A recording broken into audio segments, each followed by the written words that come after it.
I put my hand out that way, we've got a space here between us. These are all constructs of the universe. So the question then is what necessitated it? So if we're to argue there is no universe but it came into existence, so by definition what we're saying, something has caused it. So does that thing, whichever has caused it, does it have an ability to think? Does it have knowledge? Does it have a will? Now, everything that begins to exist has a cause. So we can look at the only thing which can possibly be an uncaused cause has created the universe. So in that argument then what created the creator?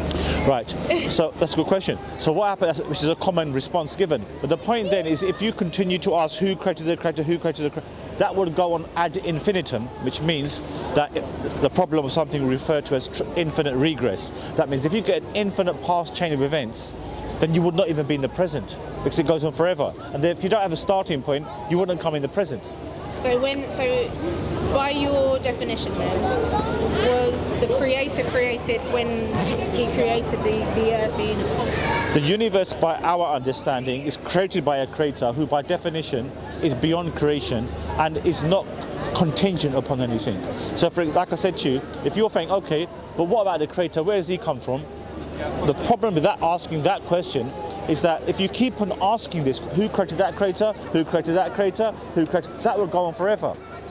That's what you call infinite regression, meaning that will never. And then if it goes on forever, there will never be a starting point, and there's no starting point, we wouldn't come into the present. But that contradicts your statement in relation to the universe about there not being, the starting point. Could it have just come about? No, but it doesn't contradict. What I've tried to show to you is what are the other possibilities that a universe came into existence. There's obviously to be fair, I'm no scientist. So, no, that's fine. But there is the Big Bang theory of everything, happening in that sort of explosive moment. Yeah, but what I'm asking you to reflect upon, what initiated that explosive moment? So what I've tried to reason with you, did that explosive moment come about by itself? And the answer is I don't know. I'm sure if I was more knowledgeable in that front, then I'm sure there'll be a scientist out there that could probably explain it for me. That's it, because you know what, we go into the realms of the philosophy of science. Science, all the scientists can do is observe and testify that which is observable. But because they can't tell you what was that singularity before the universe or why it came into existence, then the question that you need to understand, this is beyond science as well.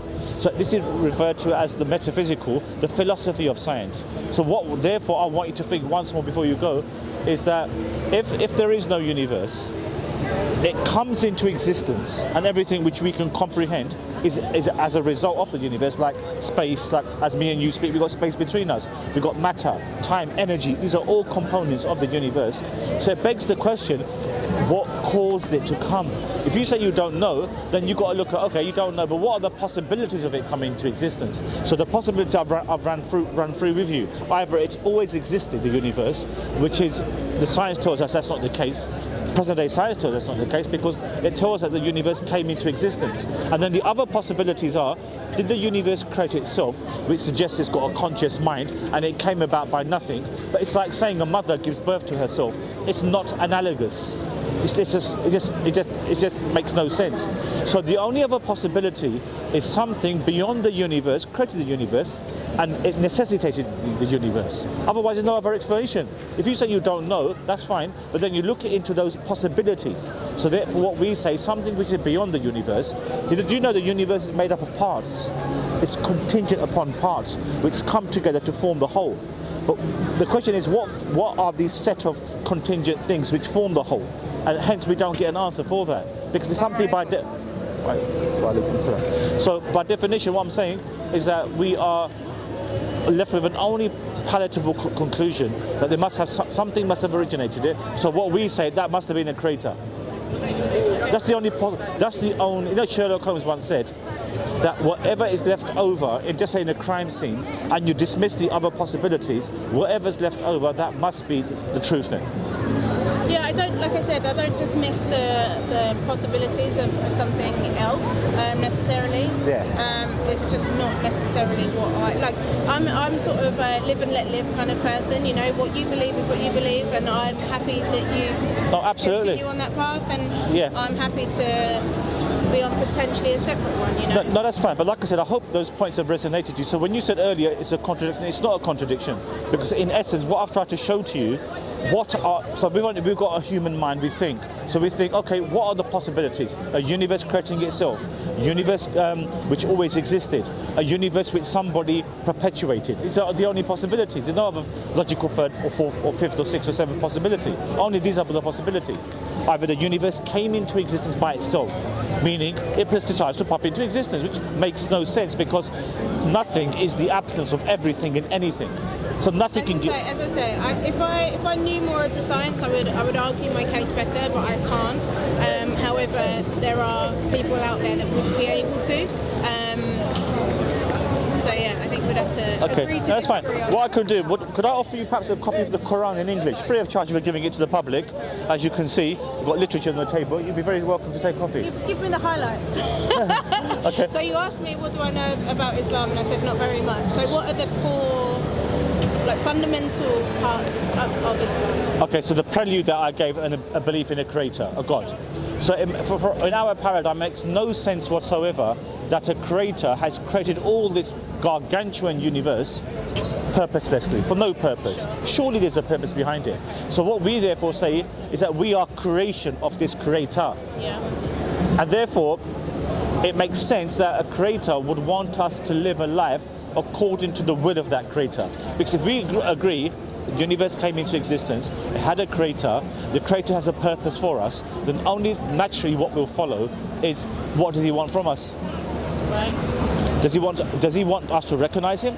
For example, you've got two nice eyes, you've got a nose to breathe, a mouth to eat, air to breathe, everything is conducive to life. These are what you call things which nothing can buy. If I was to offer you £50 million for your two eyes, would you accept it? Never, would you? Because it's irreplaceable, and it's also... There's not many things I wouldn't accept 50 million for, but not my eyes. Precisely. But why did I say that? It's because these are a gift given to you for free.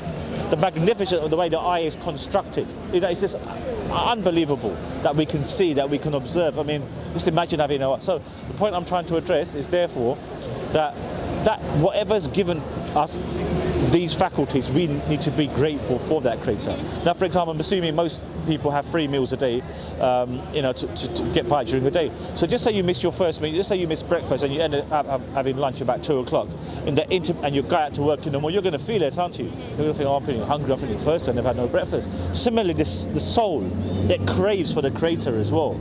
So that hence you're standing here listening, because you were about to go, but something triggered you to come back. And what we say, that's a natural inclination to know something beyond the norm. It's built in each and every one of us. Even if you're an atheist, a theist, whatever the case may be, I challenge any human who's ever lived, who's reached, just say, a particular age, just say you reach the age of puberty or adulthood. You've never ever thought, even momentarily, why am I here? Is there a God? What is the purpose of life? I don't think anyone's ever not ever thought about that. So what we therefore say is that it makes perfect sense that God is the decider upon how we should live. So Islam teaches there's only one God who is unlike his creation. God is not a man, he's not a woman, he's not an idol, he's not a statue. He is completely beyond the creation and far. So that's what we say, it fits perfectly with the analogy of a creator beyond the universe, based upon the points I made earlier. So then what we say, one day we're all going to perish, we're going to be accountable for our actions on the earth, and we're going to return to that creator. Those who mock that, well, just think about one thing. The fact that we're here miraculously in itself is a huge testification that something so complex like human beings have been designed. Everything is perfectly coordinated for our existence. The sun is 93 million miles from us, which is fortunately beaming down today. Did you know if it was just a few miles further away or a few further miles in, we wouldn't be able to survive? The air that we breathe, 78% is nitrogen. If it was 1/4% less, we wouldn't be able to survive. So everything is beautifully designed for our existence. So hence what we say, we've got to give recognition to that creator. So in our paradigm, we will perish, and then we will be accountable for our actions, where God will raise us up again and judge us for what we did on the earth.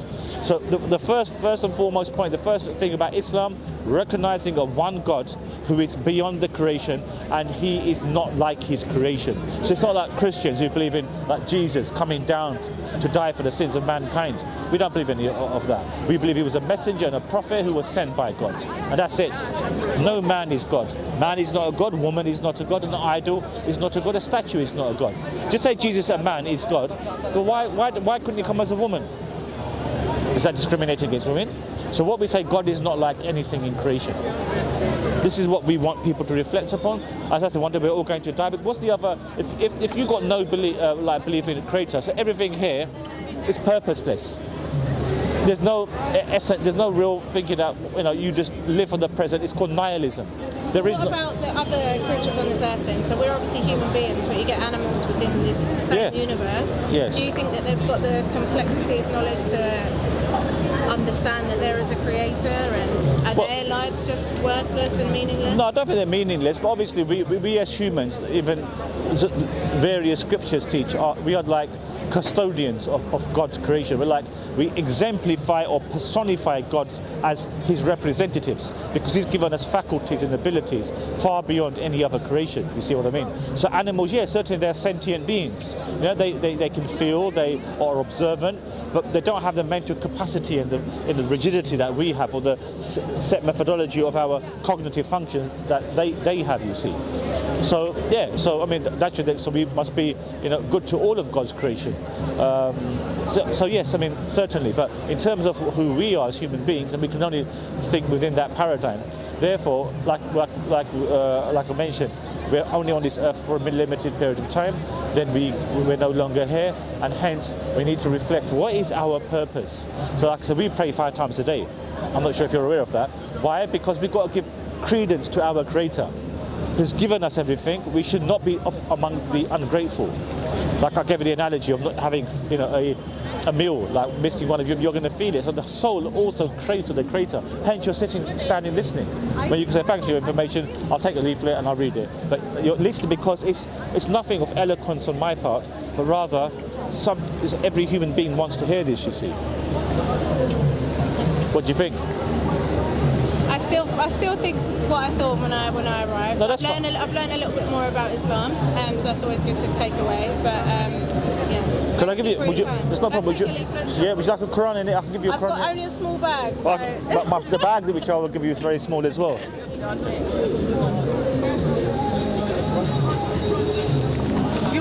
Okay, so it's a nice little small bag. We've got all the leaflets in there. Okay. Copy of the Quran. Have a good read. We're here every Saturdays from 2:30. If you want to come by, you'll be most welcome to. Thank you so much, Sam. Good evening. Good day to you.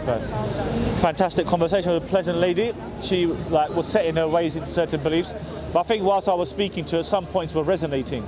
May Allah guide her, inshallah. Assalamu alaikum wa rahmatullahi wa barakatuh.